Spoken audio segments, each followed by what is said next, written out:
Sports now. The fact of the matter is, I may have to do this sans commercials.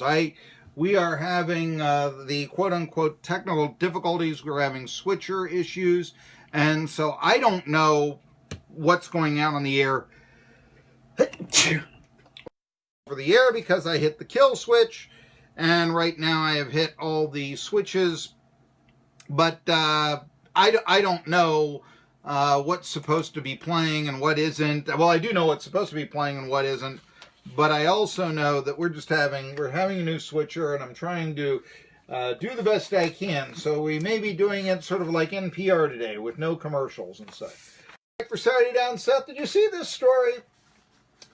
I wanted to do a series in Saturday Down South, and it started, but it only did like a few. It was like, what's better, 2012 South Carolina, or was it 2012 or 2011? Gamecocks or the 1984 Gamecocks? It was 2012, or they started to regress in 14, and where was it, the 13? It was 2013 Gamecock. That was the one with Jadeveon Clowney, and they won 11-1 and all that. Okay, you know. Did they go 11-1 or 11-2? They won 11-2. Okay. That was the thing and all that. The year before, I guess 2012 was when, and Kurt Phillips, I remember. I remember watching the bowl game. The ball went one way and the helmet went the other. And it was right after the South Carolina had stopped Michigan on a 4th down. It was obvious. And yet, the worst call in the world, even though the ball was short of the chains, give him the first down. It was obvious. Steve Spurrier's like pointing right there. Look! It's several inches short of the first down. They weren't having it. And it was like Clowney just came, look, I got this one. They give the ball running back, and, you know, bam, in the backfield. Forever sealed. His ball went one way, helmet went another, and South Carolina didn't need the spot to get the ball back. Clowney took care of it himself. I remember that. It was the next year, and I'm trying to think here. Wait a minute, though. Was that 13? Was that I thought there was one more year and all this. I remember, is it 13? Anyway, I'm sorry. I know this is riveting radio, but from 11 to 13, South Carolina won 33 games, or 33-6, I believe. And why am I mentioning all this? Well, basically, let's see here. Basically, I'm doing it to sort of give you the perception and the perspective of the other teams in the SEC. I was going to say, I was trying to compare the South Carolina game of the 84 team to, I guess it was the 2013 team. Which one was better all time, you know. And I also did who's better, Vince Dooley and Wally Butts. But I wanted to really take this out. And one of the who's betters that I wanted to do, it was an idea I got from Hockey Digest back in the day. They used to do this, you know, who's better, Wayne Gretzky or Mario Lemieux, you know, which one of these goalies are better, you know, try to start. And they'd come up with, you know, yes, Wayne Gretzky is better, you know, that sort of thing. Penguin fan didn't necessarily like that, but thinking Lemieux was very young and very green. And then he would show with a couple of Stanley Cups his huge reach, and yeah, I've got more physical skills than Gretzky. I scored 7 points against Gretzky in 1996. Was at that game. All right, but enough of really leading into this. I wanted to do a story before the 2016 season. Who's better, Josh Dobbs or Chad Kelly? Yes, I mean, he had a lot of accolades. And I was told by the editors that stupid, everybody knows Kelly's the best quarterback in the SEC. He's going to be selected number 1 overall. And of course, he was Mr. Irrelevant.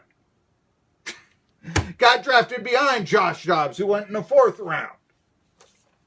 I would have, to say the truth, at that time before the 2016, but this is one of the reasons why I don't write for Saturday Down South anymore, is because they, you know, would give you stupid articles to write instead of, you know, hey guys, these are the top 2 quarterbacks in the SEC in 2016. Let's evaluate them. Let's rank them. Let's look at drop back passer versus running quarterback. And yeah, didn't necessarily work out. But I mention all this because Saturday Down South has come out And they've ranked the wide receivers. Now, I used to rank wide receivers for Saturday Down South, and I got to tell you something. The guys who do this, we don't know what we're doing. Try to rank these guys. You know, I'm not there with a stopwatch at a combine. You can do some statistical analysis, but it was nothing really. I was very, very... I remember I had Ashland Jeffries in South Carolina pretty big up there. So, but anyway, writer's name Saturday Down South is Adam Spencer, and he has selected Jerry Jeudy as the best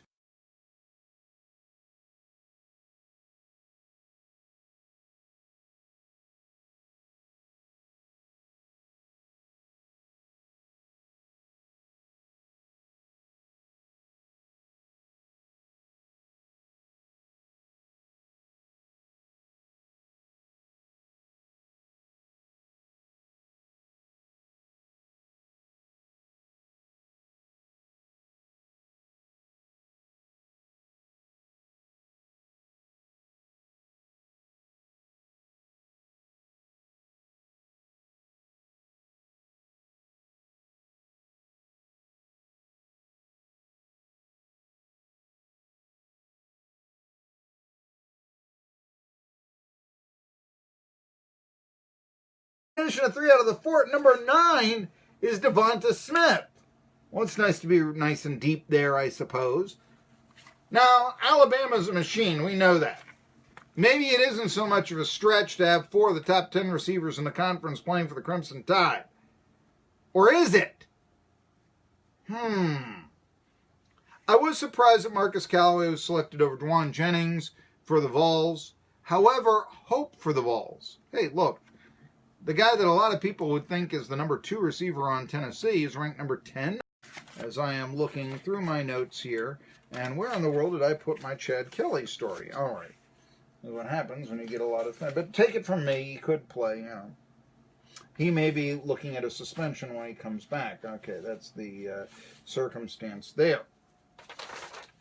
Here we are. He's 25 years old. He was released by the Broncos in mid-season after being arrested for trespassing. He's lucky he wasn't shot. He pled guilty to a misdemeanor criminal trespassing charge over the incident. Broncos didn't think that that was worthy of a third-string quarterback. Yeah, when you're a scrub and you have a $5 million contract behind you, the lawyers come out.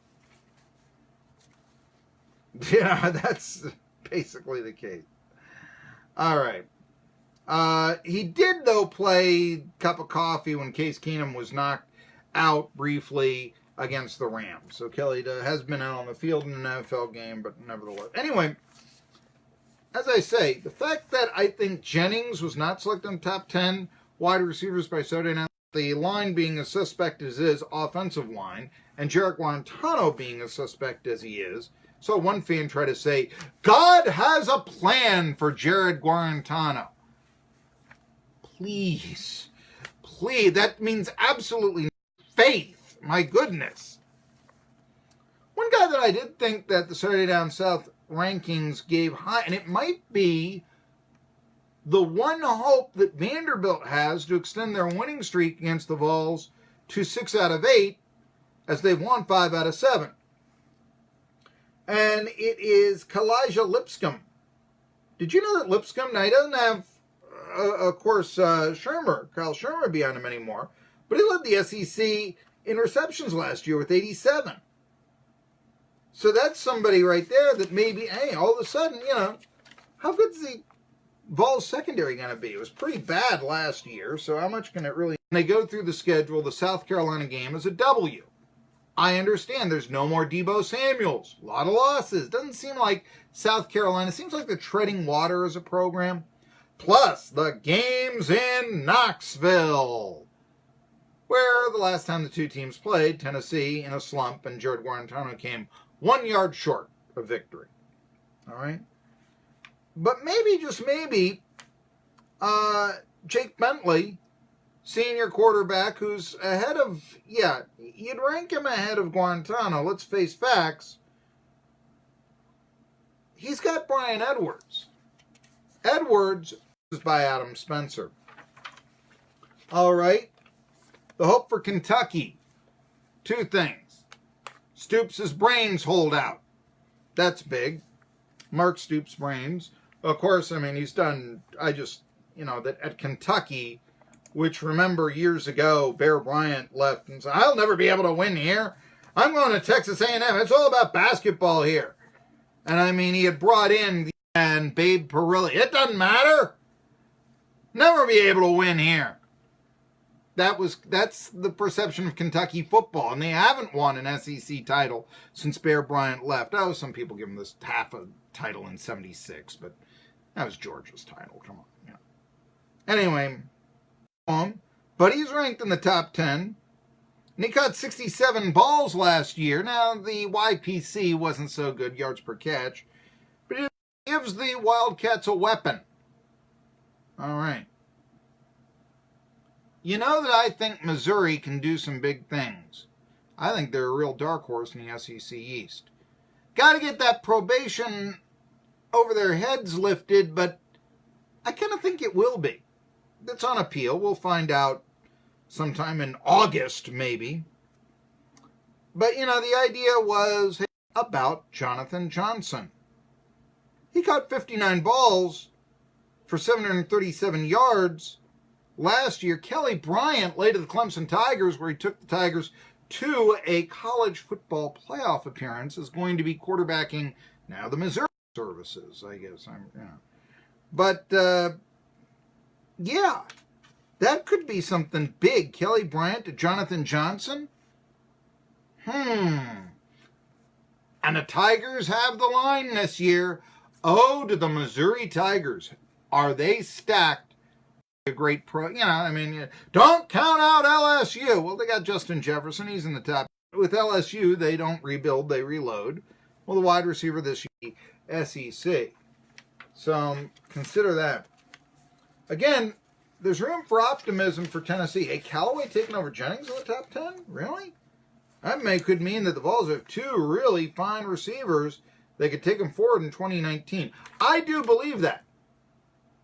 But the thing is, yeah, the teams are going to play. I mean, certainly Alabama, they'll just be able to throw out any wide receiver. There's a weapon. Bowden at Kentucky, there's a weapon. Johnson at Missouri, there's a weapon. Tennessee's got to play them all. Maybe those games, I think most people are sort of circling Missouri as a loss, but maybe those games against South Carolina, Vanderbilt, and Kentucky are going to be tougher than they think. Got to remember this. Vols fans, when they say, oh, Tennessee will beat Vanderbilt, 98 anymore. It's 2019. It's TV money. It's evened up the playing field. Even Vandy and Tennessee. They're not winning 25 straight games or whatever it was. I guess it was every year from 82 to 2005. It's not happening anymore.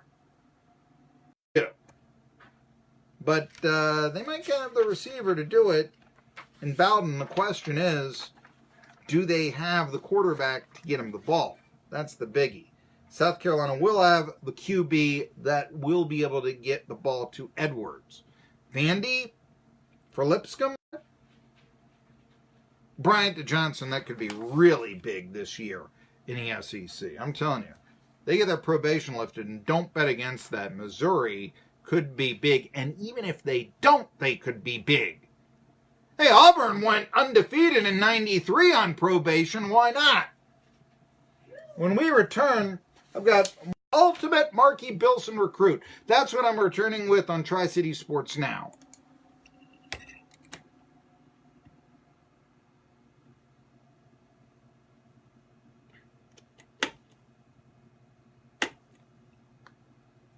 Hello, Kenny Yeager.